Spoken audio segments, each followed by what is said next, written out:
소화불량에 대한 부분 살펴보도록 하겠습니다. 보통 어떤 질병이라고 하는 병의 유형이라는 게 있어요. 굉장히 많습니다. 질병의 종류도 많고 질병의 증상도 각각 굉장히 많은데 질병은 뱃속에서부터 죽을 때까지 사람에게 떠나지 않는 것 같아요. 그래서 전 세계적으로 약국도 늘어나고 병원도 늘어나고 의사와 의료진이 부족한 상태로 전 세계는 정말 많이 병을 경험하고 있습니다. 일반적으로 보통 사람이 질병이 생기잖아요. 그러면 그 질병의 유형이 굉장히 각 다르게 만들어집니다. 같은 위장에서도 어느 위치에 있느냐에 따라서 다를 수 있고요.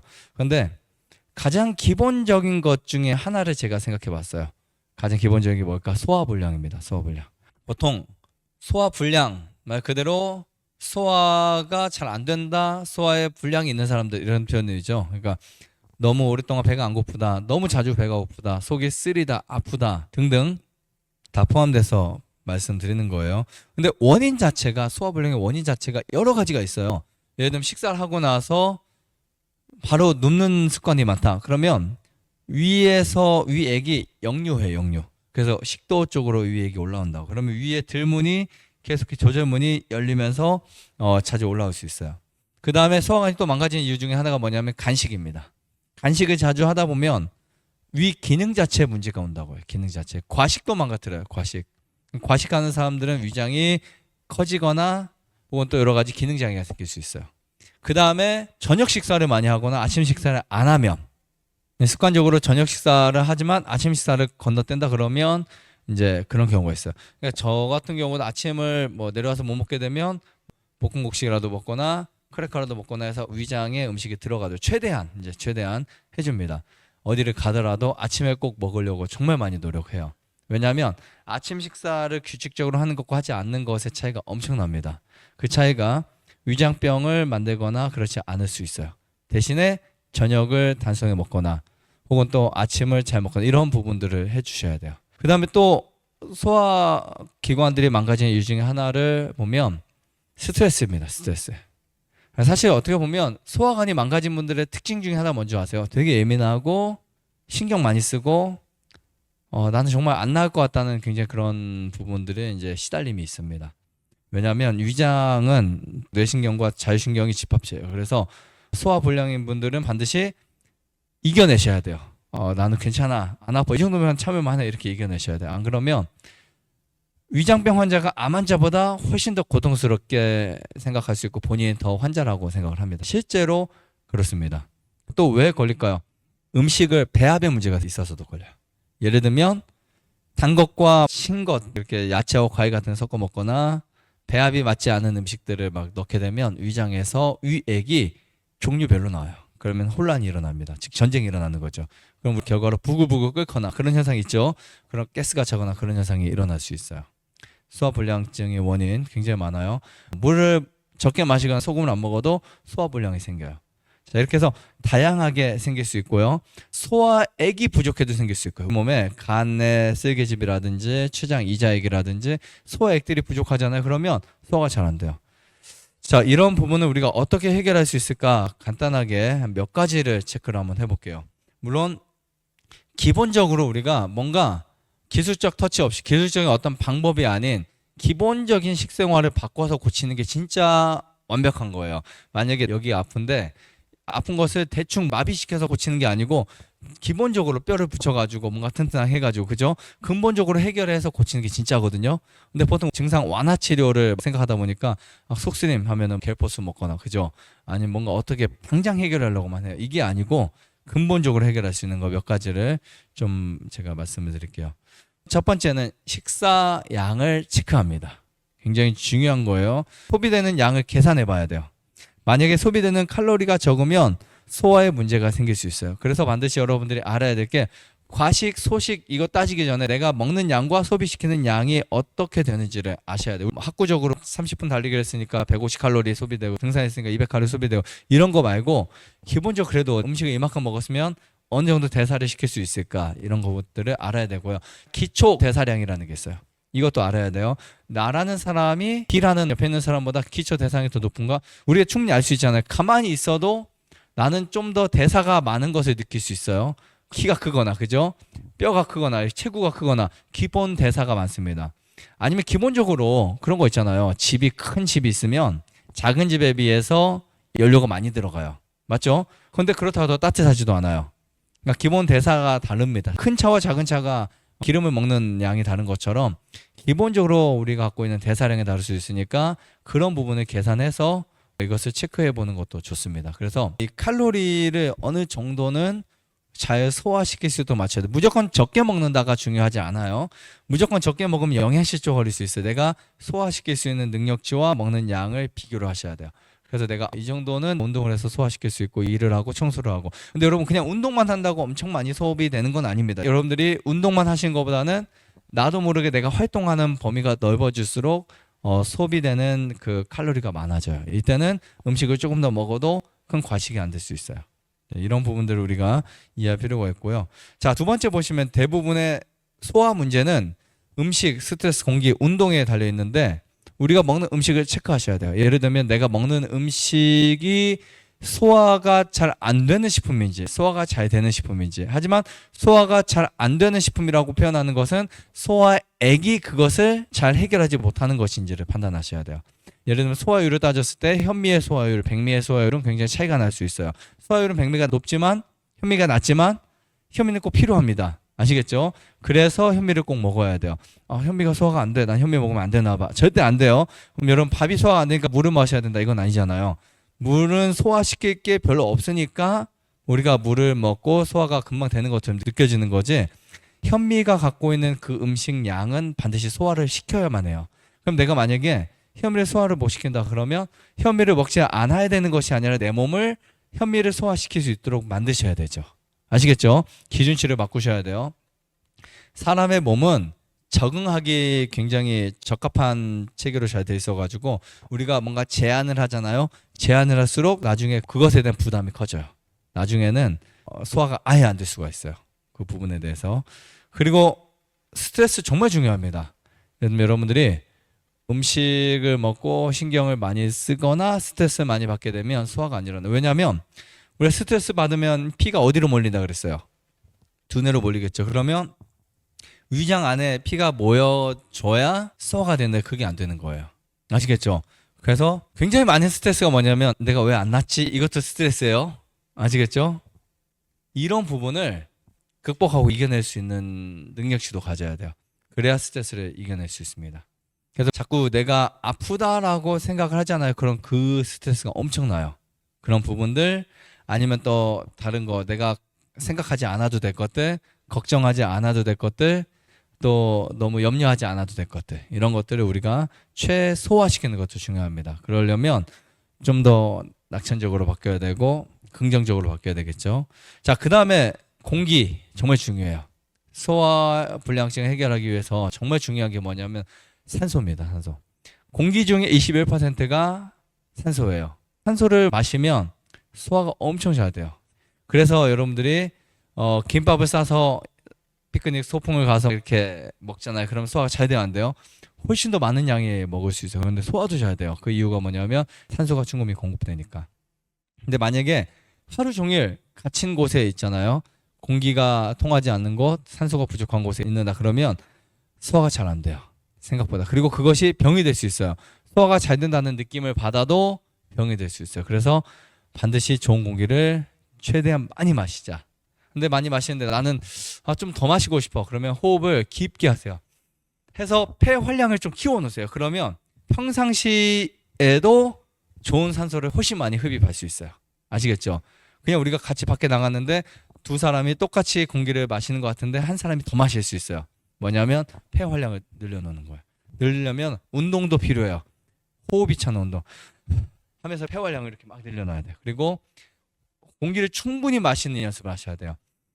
폐 활량을 키워 놓으시면 기본적으로 분당 마시는 그 산소 유입량이 훨씬 더 많아집니다. 아시겠죠? 네, 이거 정말 중요해요. 아무 노력 없이 절대로 건강이 얻어지지 않아요. 그래서 여러분들이 일정 어떤 부분에 있어서 노력을 하셔야 됩니다. 그리고 운동도 정말 중요합니다. 운동을 하게 되면 음식이 소화가 빨리 될 수 있어요. 소화불량증을 해결할 때 운동만 열심히 해도 어느 정도 소화불량증이 해결될 수 있어요. 그 다음에 자, 세 번째 단락을 보시면 몸의 에너지가 다른 곳에 사용될 경우 소화가 잘 안 돼요. 이거 아셔야 돼요. 몸속에 염증이 많다, 소화가 잘 안 돼요. 당뇨가 있다, 소화가 잘 안 되겠죠. 몸에 암이 있다, 잘 안 되겠죠. 뭔가 몸에서 지금 어떤 부분에 문제가 있는 것을 해결하기 위해서 노력할 동안에는 소화가 잘 안 돼. 그래서 그 문제가 커져 있다. 만약에 내가 뼈가 부러졌어. 그러면은 지금 우리 몸은 비상사태죠. 그죠? 뼈가 부러진 것보다 더 큰 비상사태가 없잖아요. 그럼 우리 몸이 뭘 할까요? 뼈를 붙이기 위해서 영양을 공급해 주겠죠. 그럼 그때는 우리가 잠시 하루 이틀 금식 가셔야 되는 거예요. 피가 많이 가도록. 그리고 여러분들은 그때일수록 음식을 많이 먹는 게 아니에요. 이미 비축된 것을 가지고 치료는 해요. 그 다음에 우리가 나서 영양 섭취를 하시면 돼요. 아시겠죠? 내가 지금 몸이 다쳤어, 아파. 그러면 빨리 음식 많이 먹어서 영양을 많이 넣어서 이거 해결해야 돼. 이게 아니고 지금 갖고 있는 영양소를 가지고 해결하고 있어요. 그리고 우리는 내일이나 모레나 그때 질이 좋은, 퀄리티가 좋은 영양을 충분히 섭취해 주시면 됩니다. 아시겠죠? 우리 몸은 영양을 비축해 놓고 있어요. 뼈든 근육이든 뭐 각각 장기에 비축해 놓고 필요할 때 그것을 가져다가 응급상으로 사용을 합니다. 그래서 인체 에너지가 다른 곳에 사용될 경우에 소화가 잘 안 된다. 이것도 꼭 기억하셔야 돼요. 소화가 안 되는 분일수록 식사하면서 핸드폰 하지 않는다. 이런 것도 중요하고요. 소화가 안 되는 분일수록 식사하면서 걱정, 근심 아니면 다른 거 신경 많이 쓰지 않는다. 그냥 집중해서 식사하시는 거예요. 이런 것도 중요하고요. 소화가 안 되는 분일수록 밥 먹고 나서 깊은 생각 안 한다. 책을 읽지 않는다. 이런 것도 굉장히 중요합니다. 식사하기 직후에 독서를 심하게 하거나 소화불량증 환자들은 절대 금물에 피하셔야 돼요. 그래서 여러분 경험하셨죠? 소화력이 약한 분들이 엄청 스트레스 받고 밥 먹으면 체해요, 안 체해요? 왜 체할까요? 피가 다 몰려서 그래. 머리로 몰리니까 이 위장에서 소화시킬 수 있는 에너지, 혈액이 부족한 거예요. 굉장히 단순하죠. 네 번째, 이것도 되게 중요해요. 소화가 안 된다고 흰쌀을 먹기보다는 현미밥을 더 꼭꼭 씹어 먹는다. 이거 되게 많은 분들이 걱정하거나 염려하시는 분 중에 하나가 소화가 안 되니까 이게 뭔가 사고에 꽉 차 있어요. 현미는 소화가 안 돼, 현미는 소화가 안 돼 하다 보니까 진짜 현미가 소화가 안 되는 거예요. 되게 착각인 경우가 많아요. 제가 재밌는 거 하나 말씀드릴까요? 예전에 어떤 분이 오셨는데 이분은 글루텐 알러지가 있었어요. 그래서 빵만 먹으면 두드러기가 일어나요. 근데 분명히 이 부분을 겪어내야 되는데 생리학적으로 실제로 알러지가 있으니까 어쩔 수 없잖아요. 그러니까 이분의 사고 속에 그런 게 몇 번 있으니까 나는 빵만 먹으면 이제는 알러지가 생겨. 이런 생각이 꽉 차 있는 거예요. 그래서 과자에, 크래커에 글루텐이 들어있거나 빵에 들어있거나 하면 절대 먹지 못합니다. 가려움이 생기니까. 근데 이분은 고치고 싶은데 본인이 스스로 아예 뇌를 막아놨어요. 나는 평생 글루텐 먹으면 안 돼. 그래서 제가 볼 때 너무 안타까워서 어떻게 이 부분을 해결할까 해서 이제 면담하면서 상담하면서 그분에게 자꾸 이야기를 해드려요. 나는 글루텐 먹어도 괜찮다라고 생각을 해보라고. 왜냐하면 글루텐이 많이 먹으면 나쁘지만 일정량, 우리 밀에 들어있는 글루텐 양은 전혀 상관없어요. 그 정도는. 그래서 이제 그런 이야기를 좀 해드렸죠. 물론 글루텐 좋다는 거 아니에요. 글루텐 프리라는 게 외국엔 되게 많잖아요. 글루텐 나쁘다는 거 알려져 있고 글루텐 많이 먹으면 중독이 되고 막 그런 거 있어요. 하지만 기본적인 글루텐은 상관없어요. 밀에 들어있는 그 정도는. 그래서 제가 어떤 빵 같은 거 나오면 글루텐을 안 넣은 것들 이분이 그래도 드시면 괜찮은데 글루텐이 들어갔다고만 하면 진짜 두드러기 생기는 거예요. 그래서 한 번은 제가 글루텐이 들어갔는데 불구하고 안 들어갔다고 이야기를 했어요. 이거 선생님 글루텐 안 들어갔다고. 이분이 맛있게 드셨어요. 두드러기 일어나지 않는 거예요. 신기하죠? 정말 신기했어요. 그래서 제가 나중에 말씀드렸죠. 이 생각에서 오는 게 되게 많다고. 실제로 이거 먹으면 소화 안 될 것 같아 라고 하면 진짜 안 되는 경우가 되게 많아요. 우리의 사고방 사람들이 현미 소화 안 된다니까 너도 나도 할 것이 위해 소화력이 안 좋은 사람들은 소화가 안 된다는 생각을 해요. 근데 지금까지 위장병이 나은 사람들이 현미를 안 먹고 나은 사람 거의 없습니다. 오히려 흰밥을 먹잖아요. 위장병이 낫지 않아요. 당장 소화가 잘 되는 것처럼 느껴지는 것 뿐이지 시간 지나면 절대 안 나요. 결국 3개월, 6개월, 1년 지나고 났을 때 위장병 완치된 사람들 다 보면 100% 현미밥 먹는 사람들, 꼭꼭 씹어 먹는 사람들, 이런 분들이 꼭 나으세요. 무슨 말인지 아시겠죠? 그래서 여러분들이 어떤 부분에 있어서 뭔가 내 몸에 세뇌를 안 시키는 게 좋겠다라는 생각을 하고 있고요. 오히려 우리가 이런 경우에 소화력이 약한 분들은 현미밥을 꼭꼭 씹어 먹는다. 더 양을 적게 먹는다. 그리고 저는 현미를 드실 때 반찬하고 이제 소화력이 약한 경우에 따로 드시는 거 추천드려요. 따로 씹어 드시고 한 100번, 150번 충분히 씹어 삼키신 다음에 야채 삼키시고 이렇게 하다 보면 위장병이 나을 수밖에 없습니다. 시간이야 언제 나을지 하루 이틀 만에 낫지는 않겠죠. 한 달, 두 달, 세 달 언젠간 무조건 낫습니다. 습관적으로 이게 되게 중요해요. 몸이 습관된 게 굉장히 오래 가죠. 습관적인 부분도 되게 많잖아요. 근데 그 습관 고치기가 쉬워요, 어려워요? 쉽지 않아요, 솔직히. 위장의 소화기관도 습관이라는 게 있어요. 지금까지 10년, 20년 동안 관리되는 습관이 하루 이틀만 절대 해결이 안 된다고요. 그러니까 소화가 안 된다는 느낌을 당연히 받을 수도 있어요. 그러니까 여러분들이 아예 딱 계산하세요. 아, 나는 1년 후에는 완치될 거야. 그러면 우리가 1년까지 가는 길은 괜찮아요. 자꾸 내일 나아야지, 빨리 나아야지 이런 생각을 하다 보니까 내가 지금까지 습관은 뭐 몇 개월 동안 잘못된 습관을 가져오고서 회복은 빨리 하려고 해요. 이건 욕심입니다. 아시겠죠? 그래서 그런 거 다 내려놓으시고 어차피 생각해 보세요. 내가 다음에 와서 이런 라이프 스타일 건강식을 하지 않고 이런 올바른 스타트 생활을 하지 않았다면 1년 후에 모습은 어땠을까? 더 좋아졌을까? 더 나빠졌을까? 감이 안 오죠?